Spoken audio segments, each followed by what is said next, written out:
Oh, hello. Hi. Uh, Hello, virtual people. Welcome to the DigitalCrafts Meetup.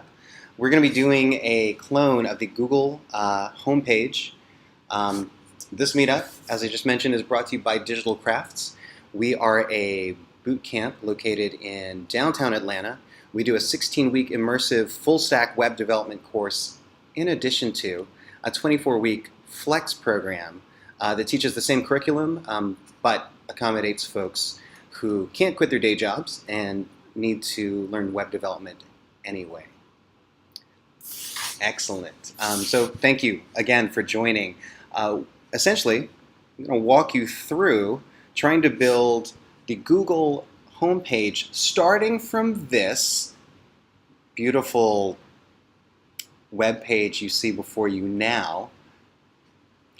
We're going to end up with something like this. I am not going to recreate the special like Olympics logo. I'm going to do the classic logo, but in general, the things that we're going to cover include how to use your browser, that is specifically Google Chrome, the Google Chrome browser, to help you with web development.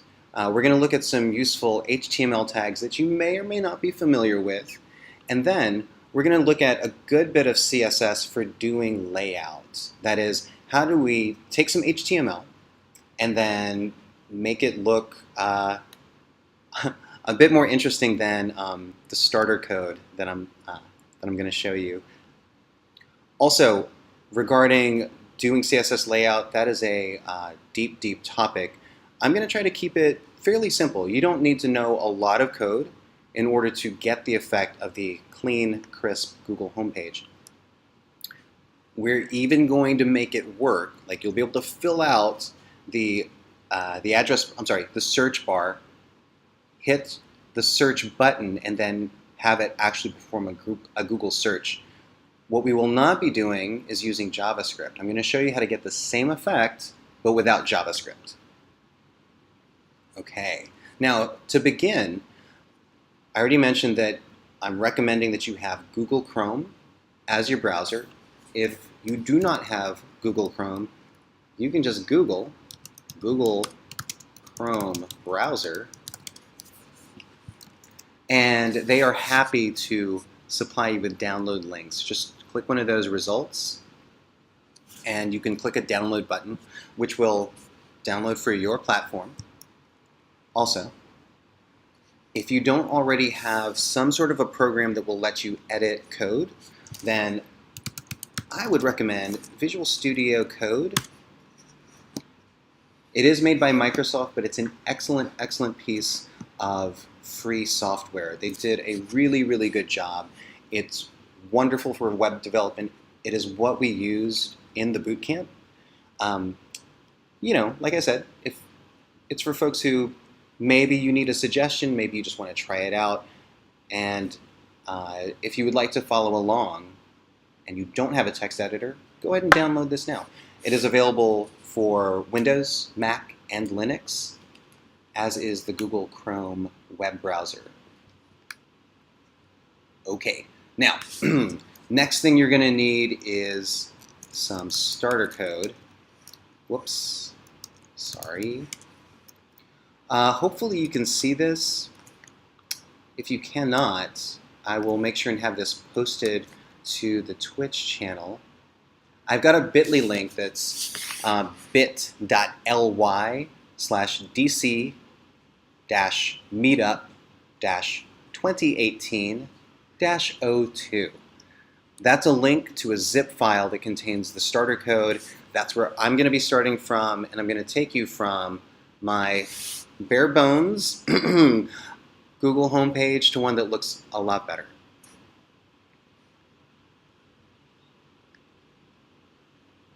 Before I proceed, I'm going to make sure that that is in the Twitch chat for any folks who want some starter code.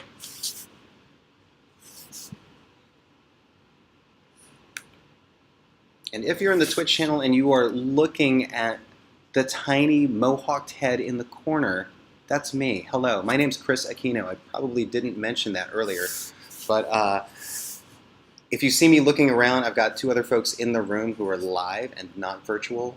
moral support. And I will be checking with them every now and then to see if there are any questions posted to the Twitch discussion. Okay, hopefully you were able to grab that zip file. I'm going to zoom my text editor out just a little bit, and I'm going to show you what we've got in the starter code. I went ahead and built out the HTML, not all of it, but the parts that aren't that interesting. This is what we developers call boilerplate. It's code that you're just going to have in every project. HTML files have a general shape, and this is not going to change. I've linked to a few things. There is some CSS that I've linked to. You'll see it highlighted now on the stream. That's a project called Normalize, and what that'll do is that'll make sure that the CSS that we're going to write is going to, well, let me back up. If you're not familiar, CSS is for, controlling the look and feel of your web page. You can define colors and other information regarding layout. Now, the reason why we've got Normalize in here, we have some other third-party CSS. Normalize will tell all the different browsers out there, hey, however you would style by default, what I'd like for you to do is reset to a baseline. Then our styles get built on top of that baseline. A little bit further down, I've got the body tag. This is where the real action happens in an HTML file. And I'm going to use this feature in Visual Studio Code called folding. I'm going to fold this away, and I've hidden some of the code in the middle here. That's expanded, and then this is folded away. I wanted to show you that we have three main sections: a header, a middle section that I'm referring to as container, though I think I'm going to call that main container. And in a few minutes, I'll tell you what that is for. And then the third section is the footer. And what I'm trying to do is match how Google lays things out. I've been doing web development for a little while, and naturally I'm thinking about how to break things down if I want to rebuild it. And so you can see that there's a header section up at the top that has these links like About and Store or Mail and Images. Then this main section with whatever content. And then down at the bottom is going to be a footer. We're going to reproduce these three parts of the layout within those large divisions. We'll then do some more layout. And that's how you want to think about doing layout with CSS. You want to break the problem down into smaller pieces and then tackle each of those small pieces. Sadly, this is what it looks like right now. This is our this is where we're starting from. But with just a few dozen lines of code, we will get it looking like the classic Google homepage. Okay, so here we go.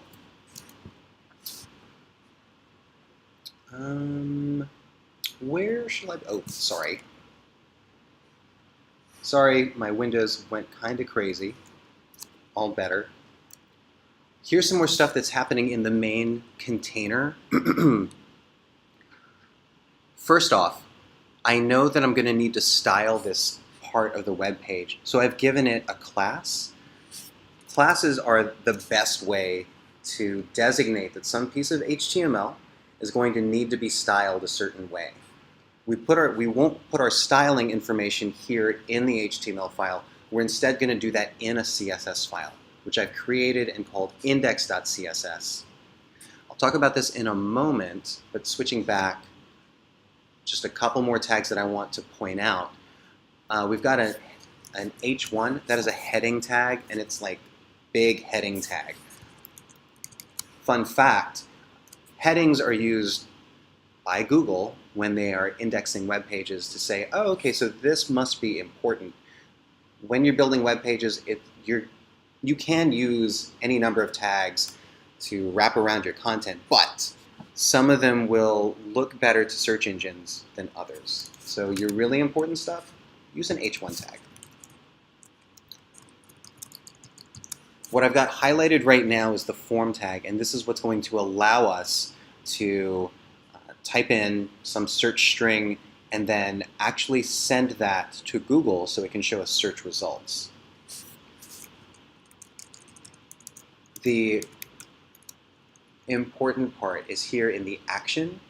I'm setting the action. That's saying, hey, where do I want this search information to go to? And I'm saying, please go to Google's search page. And I did a little bit of investigating and discovered that what Google wants the search terms to be labeled when the search information comes in. It wants it to be labeled Q, like query. First, I'm going to demonstrate that that actually works on our super ugly, well, currently ugly Google clone. Let's go with Winter Olympics. I'm just going to type that in and click Google search. And you can see that it does, in fact, take us to the Google search result page for the Winter Olympics. Notice up at the top that we went to google.com/search. That was in the action part of our HTML. And notice that there is this Q right here. On the other side of the equal sign are the words winter and Olympics, right? So I've proven that it works, but let's get this looking much better. One of the reasons why I recommend using Google Chrome for web development, it has this really, really handy built-in tool. I'm going to show you that you can right-click anywhere, click Inspect, and then Google's developer tools will pop open to the side. We're going to spend most of our time in the panel labeled Elements. So we can look at things like, oh, okay, so for this particular element here, I can see that I've got some different styles set up, font sizes, colors, that sort of thing.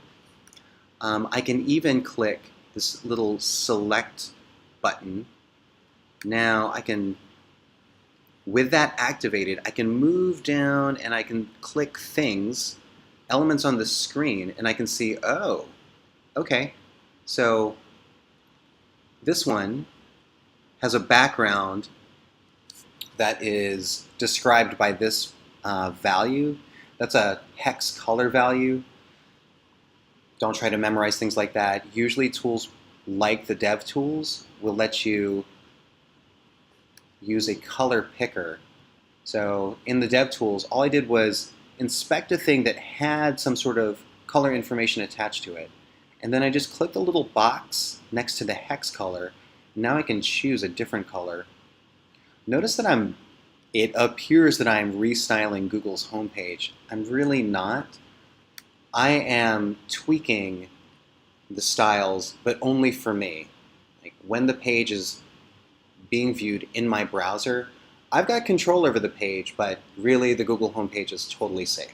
So the Google DevTools will let you experiment with actual sites. So if you want to get more practice with your CSS, this is a really good way to do it. So especially with colors. I'm going to refresh this to reset my my toy styles. Now, let's work on getting our HTML structured a little bit differently. I'm going to close this up. I'm going to close the DevTools in on both of my screens. And I forgot to mention, if you want to open your index.html, you should just be able to click and drag from the tab. You can't see this right now, but I've dragged the tab that says index.html and I'm dropping it onto the browser.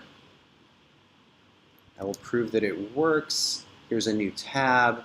Switch over to Visual Studio Code, click and drag it over to my open Google Chrome window, drop it, nothing happens. That's cool. I love live coding. It always works perfectly. So let's do this instead. I want to make sure that all of you can view this. There are a number of ways. You could open your file browser and double click on index.html. That would totally work. But I'm just going to try something. Yeah, okay. What I did, in Visual Studio Code was I clicked the file browser. I saw that I've got, there's index.html listed. I can right click, I can copy path, then I switch over to Google Chrome, and I can just paste that address, which is my, hey, this is where the file is on my hard drive. Paste that in there and it pulls up. Excellent, excellent. Here's a question. What am I missing from my homepage besides really cool colors and stuff? I don't have any of these links in the header. I don't have anything in my footer, so I'm going to fix that now. Okay. So, the way that I'm going to do that, let's put some things in the header. And again, this is going to be unstyled at the moment, but that's totally fine. I generally recommend that you make sure that all the content is in your HTML file, and then you just add styles afterwards in your index.css. It's really better to focus on one file at a time instead of switching back and forth. Looking at the actual Google homepage, you can see that, well, the header's at the top, the footer's at the bottom, right? So getting those spread to top and bottom with the middle taking up all the space will tackle that problem. But also, within the header and footer, notice that I've got some content all the way to the left and other content all the way to the right. That's another problem we're going to tackle. So that I can see where the header and footer are on my version, I'm going to put some content in there. I'm going to use a very generic tag called a div. And that just means I would like to create a division in the layout. And I'm going to mark this with a class. I'm going to say that these are going to hold links, and that this one in particular are going to hold my links to the left. I'm going to create another one that works exactly the same way, but I'm now going to use, I'm going to make sure that this one is for links to the right. And I'm going to show you a clever trick using Visual Studio Code. I can say dot when I want to refer to a class. So I can say dot links, oh, and it has another one, another class called links right. Now I just hit tab, and it writes out the tag for me with those class names filled in. The next thing I'm going to do is I'm going to create an anchor tag. Just like I did with the div, I just sort of write the tag name and then I hit tab, and then it fills out the rest of the code for me. It's kind of nice. I don't want these links to actually go anywhere, so this is a trick that front-end developers use to make links seem like they're active, but they don't actually take you to another page. You just put a hash in between the quotes. So the first one is the about link. I know that there is the store link. So those are the links that are on the left. Just do a quick visual confirmation, yes. Now on the other side, I'm not going to do all of them. I mean, kind of. You'll see what I mean in just a moment. So let's do several more of these. Gmail. Let's do one for images. Another one, and I'm just, you can see that they've got these little dots here. I am feeling kind of lazy, so I'm not going to put that in. I'm just putting in a little hash there, and that's just going to represent my dots. If I had more time, then I would find the icon for that and fill that in. And we're going to call this one sign in. Okay. Because I'm already signed in, but this is normally a sign in button. So again, I'm going to try to create the more generic version of the Google site. Those are the links at the for the top. I'm going to save my file, change back to the browser, reload. Okay, there they are. They don't look anything like the actual Google links. That's cool. I'm not concerned with that right now. I'm going to make that happen a little bit later. Now, what I want to do is I also want to have some left links and some right links in the footer. So I'm going to create these same divisions. Oh, let's go with div.links and then .links-left. So there's that one. And I'm going to do div.links.links-right.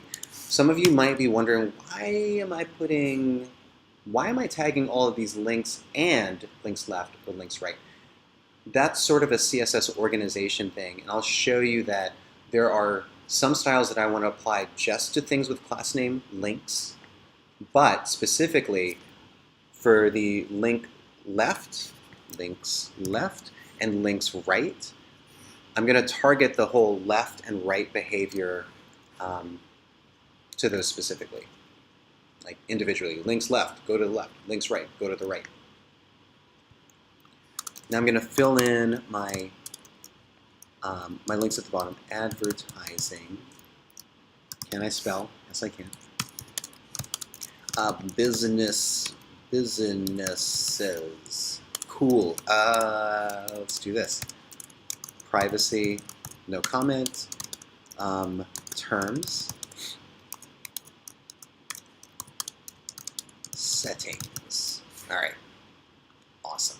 Awesome. All right. If you're following along, I will give you just a moment to catch up.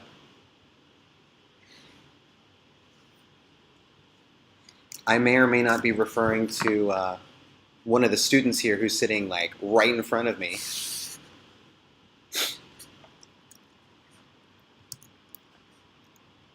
Cool. All right, now let's see how we're doing. I've got my content for the header, for the main area, and for the footer. We're doing good. Let's start slicing and dicing and laying this out, shall we? Next, let's switch over to the Index.CSS. You'll see that I've already got a bit of code in here, and this is a handy snippet of code that I highly recommend you drop into all your projects. It's essentially going to help you write less code to get your individual things on the screen sized the way that you want. The way that it works, you should read the article. That is already in the starter code, so you can check that out. But I will not go over that right now. We're going to move on to some things that we want to happen here.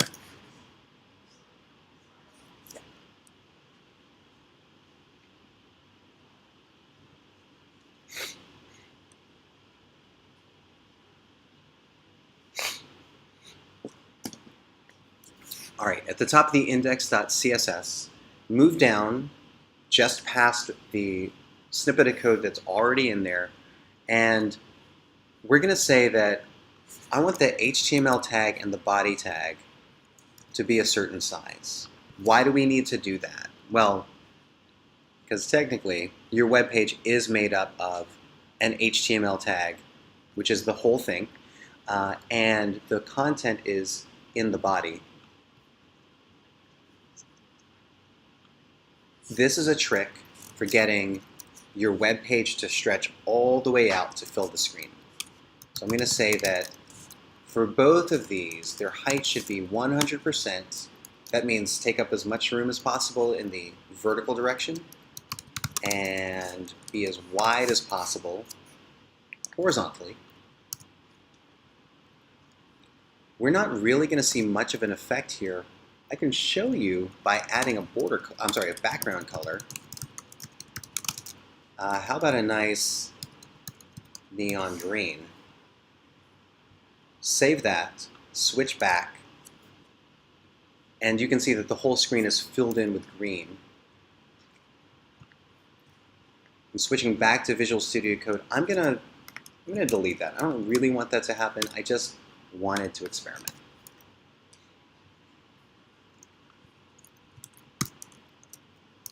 If you're not familiar with CSS, generally the way that you make things look a certain way, you are going to refer to their tag names or their class names in what's called a selector. You're saying, hey browser, I want you to look through all the stuff that you've drawn to the screen, and if something matches these tag names, select those for styling with, in this example, the height 100%, width 100%. You don't always have to refer to tag names. You can also say, you know what, I really want everything to be a certain style. You can use the asterisk, that is the wildcard selector. And I'm going to say, I want everything to have a font family of Arial and sans serif. I totally used the inspector to see what fonts Google was using on their real homepage, and I kind of just copy and pasted that. And you can too. All right. And the other style I added besides the font family is the font size. Okay. This doesn't get us much further other than changing the font, but hey, that's a step. Everything you do while developing is one tiny step after the next. And notice that I am making tiny changes and then checking to see, okay, what was the effect? Is that what I wanted?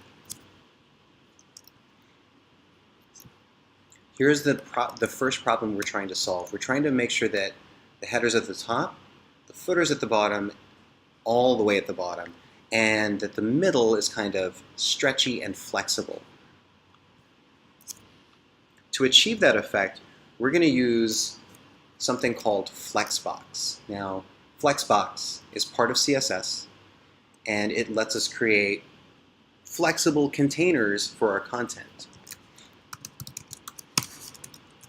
I'm going to make the body a flex container, and the reason for that, as I showed you earlier, our content is laid out into three big parts: the header, the main container, and then the footer.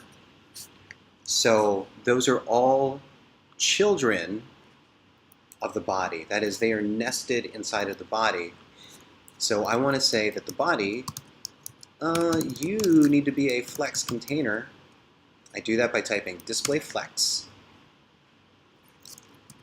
And I'm going to set the flex direction to be a column because I want these, the header, the main container, and the footer to be stacked one on top of the other vertically. When I do this, guess what's not going to change? The layout. I need to add one more bit of CSS. So I'm going to say justify content space between. Let's see how I did. Yay! Okay. Space between basically means I want these things to push apart from each other equally.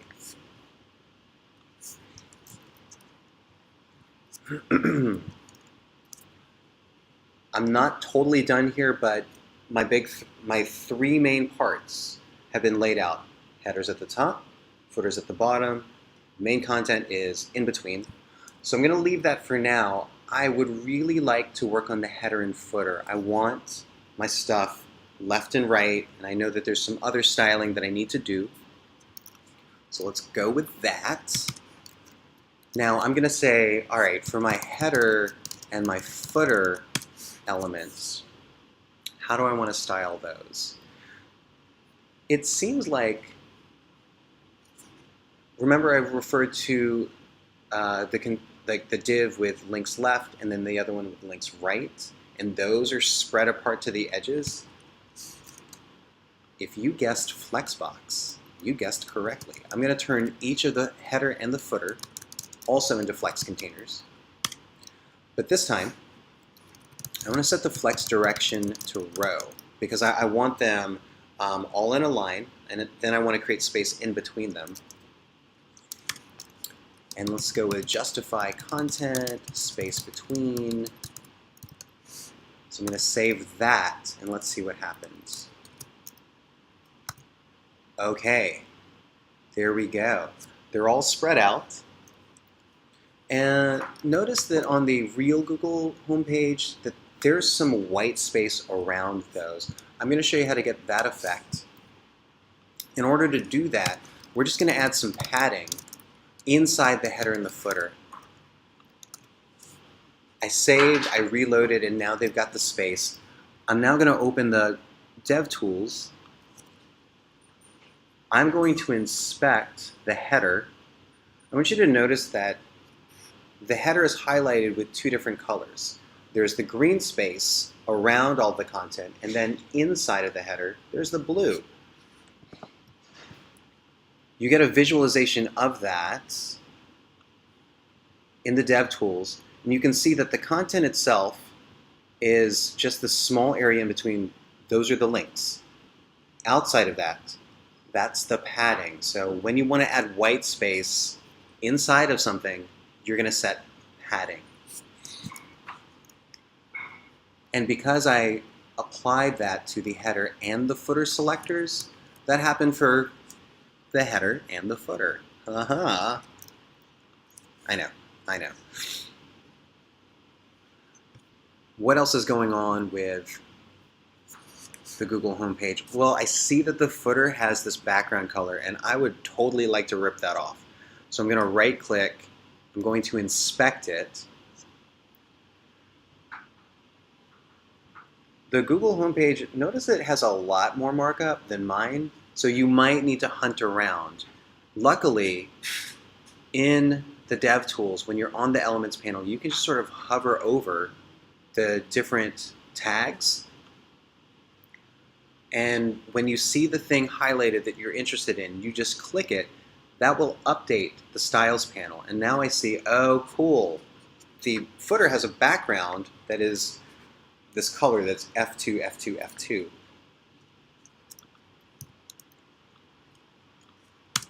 You know what I'm going to do? Stealing it. It's fine. Background color. Oh, I need the pound sign. So there's my color information. Switch back to the browser. Switch to my version. Hey, ta-da! I got the background color. Thanks, Google. Every now and then you're going to find that having the Elements Chooser button on all the time is going to give you a headache, so remember to turn that off as you mouse around. See my links up at the top and bottom? Guess what? They're not the same color as Google's. Let's fix that. What colors are the Google ones? Well, let's inspect those. So I'm going to look at one of these individual ones. Supposedly, the color of one of these links is black. That's the color 000 in hex, but it looks a little bit gray to me, and that's because they've set the opacity to 75%. That is this value right here. If you want to see what it looks like without the opacity, you can just uncheck the checkbox next to opacity. Boom. Now they're black. Now they're not quite so black. So I want both of those. And this is like big time cheating. I'm sorry. It's fine. I'm copying both of those so that I can have that effect right here for my links. Here's when you might need to refer to what your HTML looks like. Now you can switch back and forth between the two tabs, or you can do something very clever and you can click this icon in the upper right of Visual Studio Code. This is going to split the screen. And so now I've got Index.CSS on the right. I could view my HTML on the left, but what I really want to do, let's just drag this over. And I'm now going to inspect. This is what the structure of my HTML looks like. And I really want to affect these, but I don't want to do the styling for just all anchor tags. So what I'm going to do is I'm going to show you how to target any anchor tag that is inside of something with the class name links. So this is kind of a little combo selector. I'm going to say any anchor tag that is inside of anything with the class name links. Anytime you are reading a selector in a CSS file, I want you to read it backwards. Read it from right to left. That is how the browser reads it, because it's not worth getting into at the moment, but it's sort of like an optimization thing. It knows, first of all, I want to look for anything that is an anchor tag, and then I want to filter out anything not inside of something with class name links. Okay. Some other things that I notice before I paste in the code, I know that from looking here that the font size is 13 pixels, and it's got some other stuff, but I just care about the font size and the color. I'm going to do that right now. So I've pasted in the values that I copied from the DevTools. And also, I'm going to set the font size to 13 pixels. I've got their opacity. Let's see what change that caused. So I save my code, I reload. They're the right color, but I don't really want those underlines, do I? Here's the CSS to get rid of those. You say text decoration none. Get out of here. Cool. All right. So we'll do a little A/B comparison. There seems to be a decent amount of white space around our links. I'm going to fix that. Earlier I mentioned what you could use to create white space around some content, and I mentioned that was padding. So let's go with, I'm just sort of eyeballing this, let's go with 14 pixels. When I do two values two values for something, that's shorthand, and what that expands to is 14 pixels of padding for the top and bottom, 6 pixels of padding for the left and the right. Okay, what has happened? Okay, so they nudged a little bit. I'm going to say that that is good enough for now, and we're going to proceed.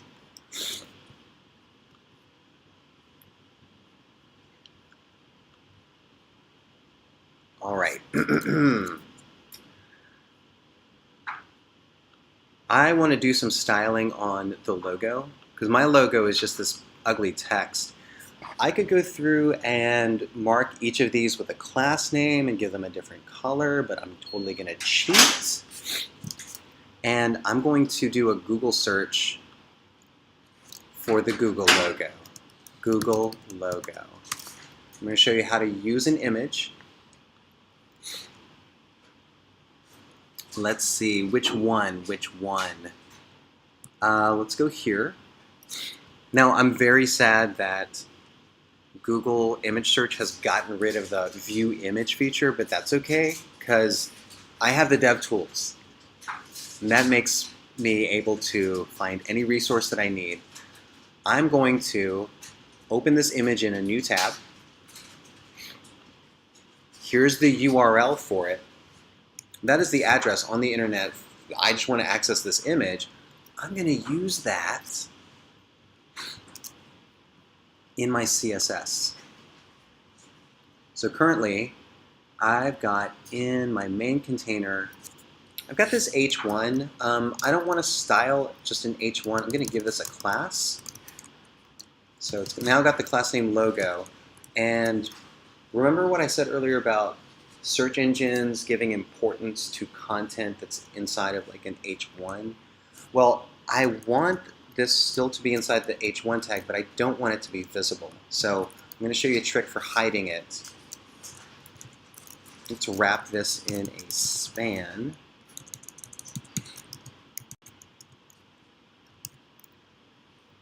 All will be revealed. Hang tight. We're getting there. So let me make sure that I've got my URL copied.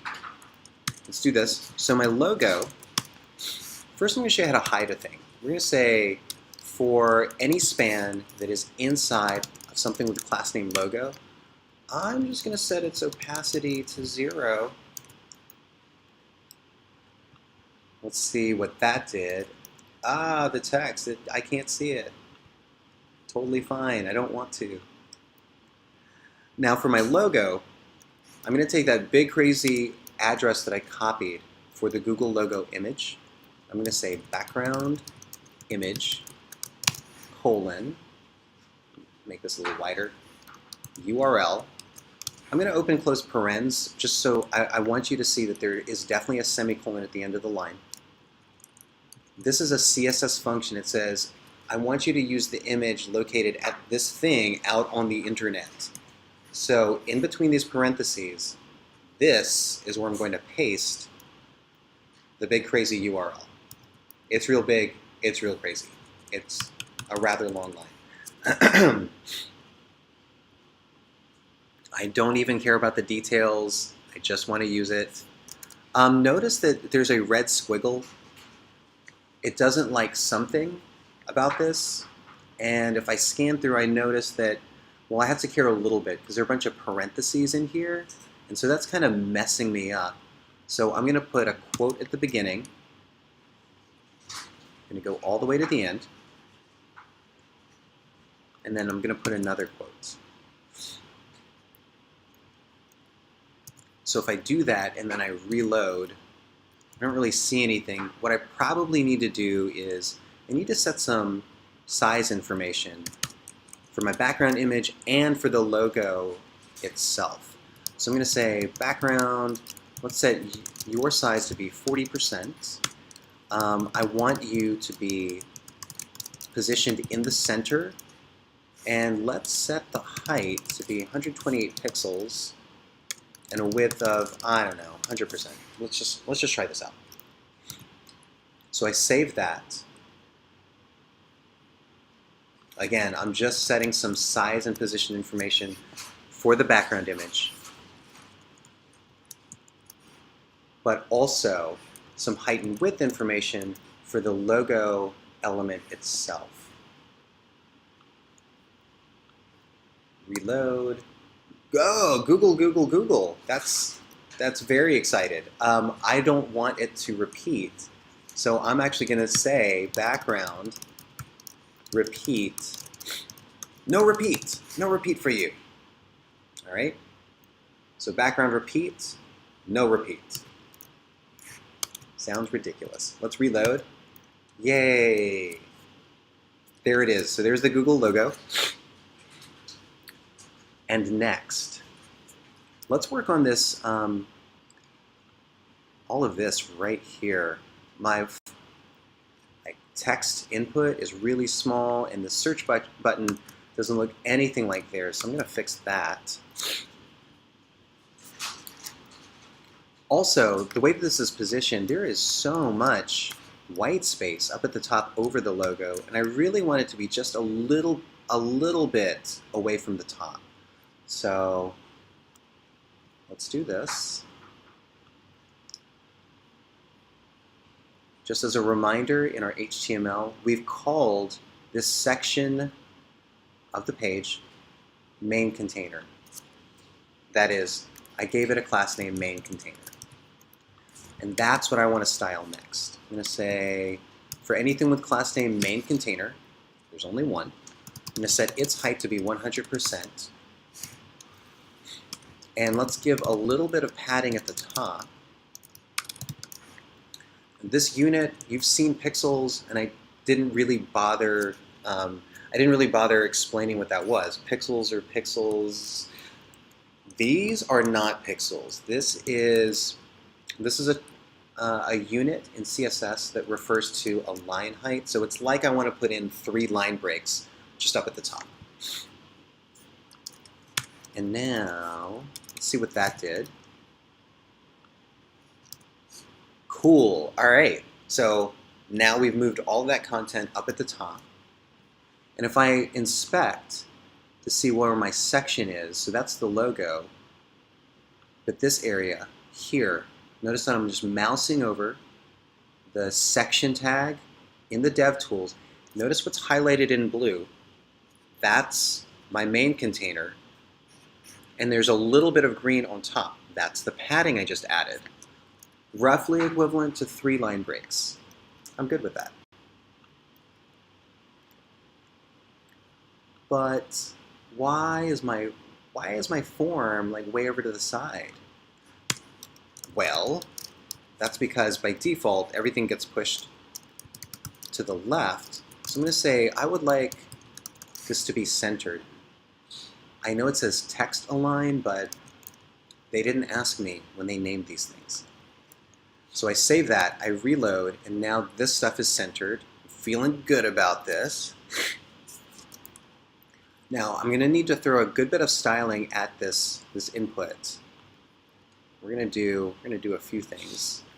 I'm going to give my input, let's give it a class name, because I can't style the things that I need to do to the text input. Pretty different than what I'm going to do to one of these submit buttons.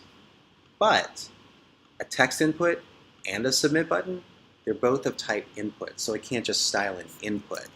So instead, I'm going to give this one a class name of search input, and let's give the submit button a class name of search button. Yeah, cool. So I save that, and there's no visual change now. I haven't put any styles in with those classes.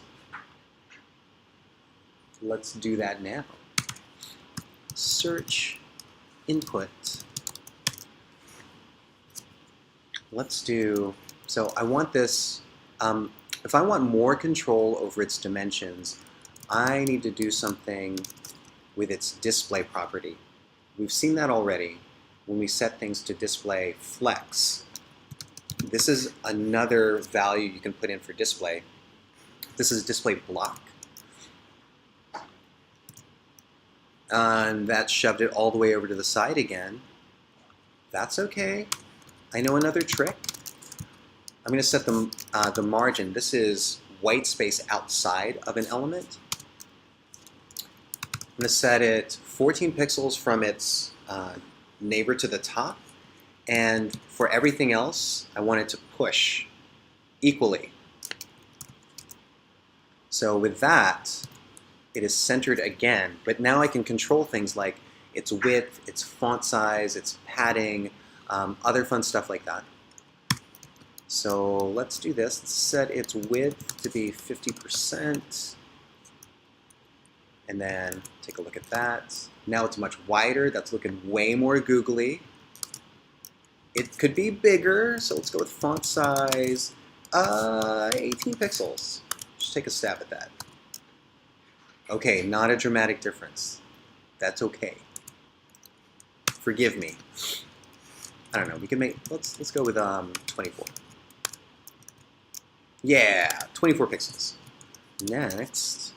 I'm going to give, I think I'm going to give it a little bit of padding, because when I type, there's not a lot of white space around my search terms. So let's add some interior white space with padding. Let's go 6 pixels, top and bottom, 8 pixels of padding left and right.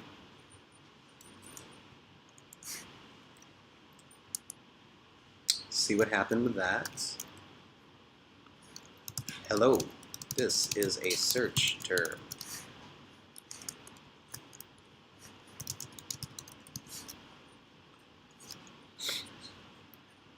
Okay, it's totally working. This is awesome.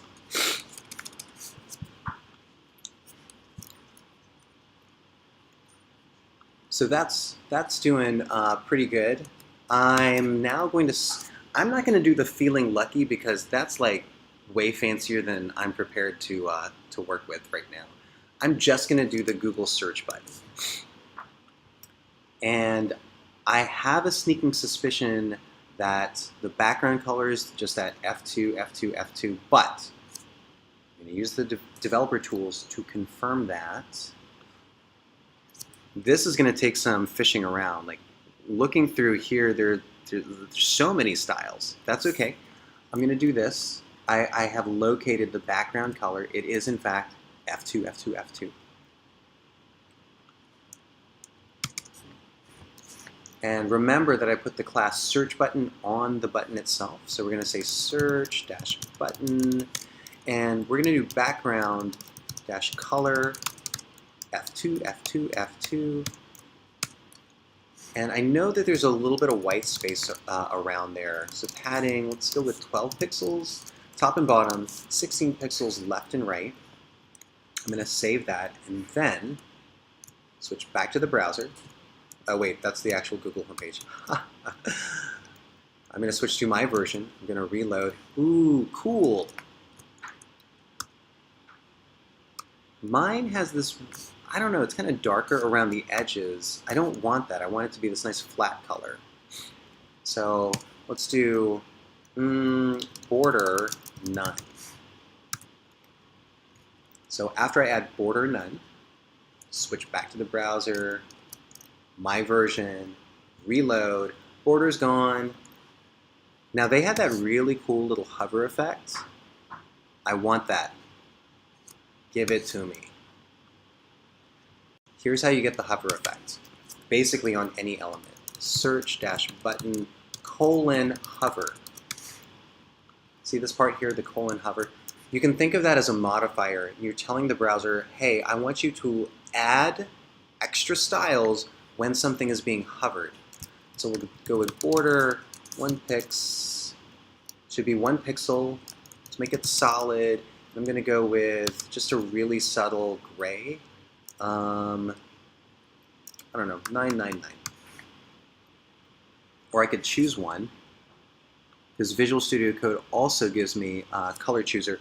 You just have to hover over the little square, and now I can say, I don't know, I kind of want you to be like that. Now it's no longer a hex color, but that's cool. It's still going to work. Or will it? I don't know. Let's find out. Hover. Oh, that's kind of dramatic. That's a little intense. And also notice it shifts a little bit. I'm going to change this from a border to an outline. Borders take up space, outlines do not. So I save that and I reload. It's still kind of intense. I know I'm totally nitpicking over this, but you know, I'm a developer, this is my job. Okay, so I save that. I think this is gonna, that is good enough for me. One more thing, I want this. No, I'm not going to implement searching by voice, I just want the picture. So, what do? We're gonna inspect that thing, and I'm gonna hunt around. This is gonna be a little bit tricky. Oh, hey, I found it. So, for this span, notice what's in the Styles panel. This is way different from what I had earlier. Like when I was doing the Google logo, it's this, that is a crazy URL. I'm going to right-click that, and I'm going to open that in a new tab. Okay, that's really the URL for the microphone. So to recap, what I did was I inspected the element, and I noticed that it has this crazy background URL. I right-click that, and then I open in a new tab. When I do that, I see this guy right here, and I'm going to take that URL, and I'm going to use it in my projects. Because it's the internet. You can do stuff like that.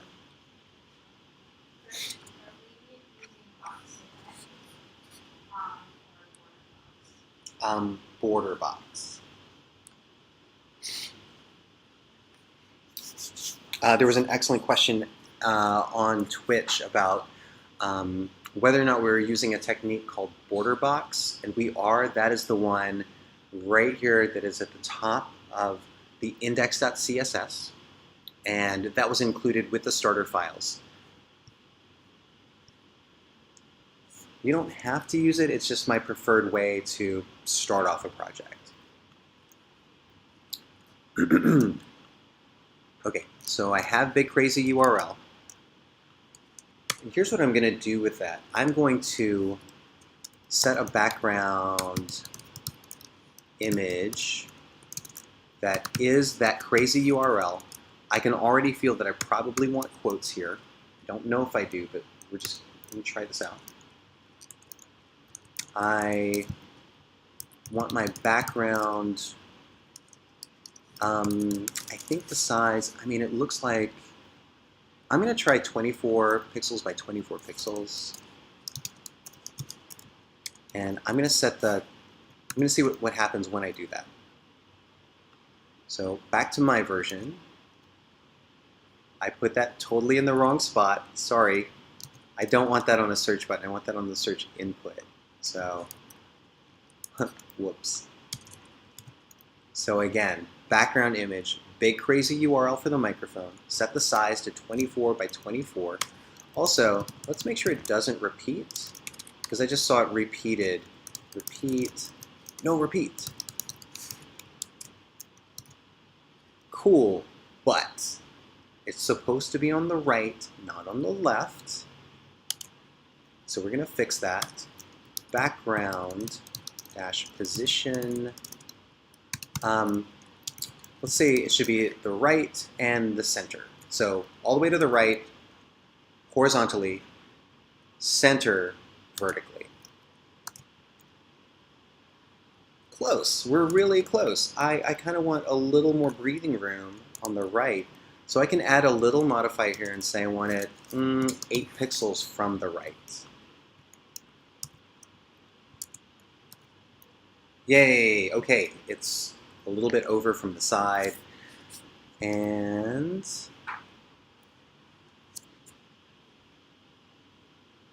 I don't know. I'm feeling feeling pretty good about our little Google clone.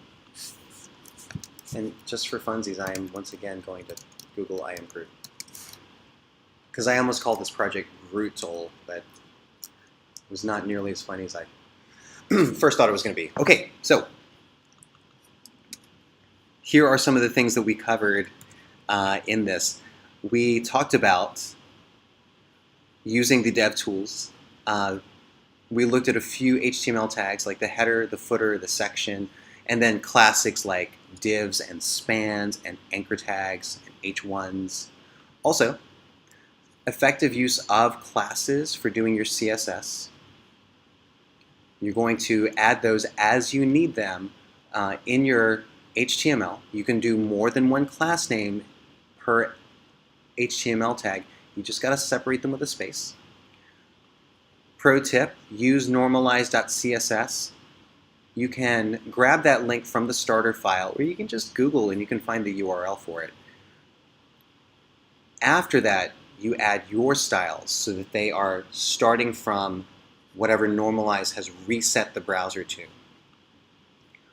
Another pro tip, start your projects with the border box code. And also, in case you were not already familiar, we looked at how forms work. So you can send information like whatever I type into a text input. I can send that to a server by just mentioning the URL of the server where it will be waiting for that information. Pretty cool trick, yes, yes. We talked about how to pick colors using both the DevTools and Visual Studio Code. We talked a bit about how to change the size and the dimensions of any particular element, how to add white space inside of an element, how to add white space outside of an element, and we used Flexbox for doing our major layout. Now some of the techniques that or rather some of the results that we got, like centering things vertically and horizontally, before Flexbox were next to impossible. And finally, we learned a number of tricks for using background images. We did that for the logo and for this little microphone. So that's pretty cool. And let's not forget about the hover effect. Okay, so that is it, everyone. Thank you for joining. Again, we do these on occasion, these DigitalCrafts virtual meetups. Please join us again. In the future, it might be me, it might be one of the other instructors. You'll have to tune in and find out. All right, everybody. Farewell. Have a good night.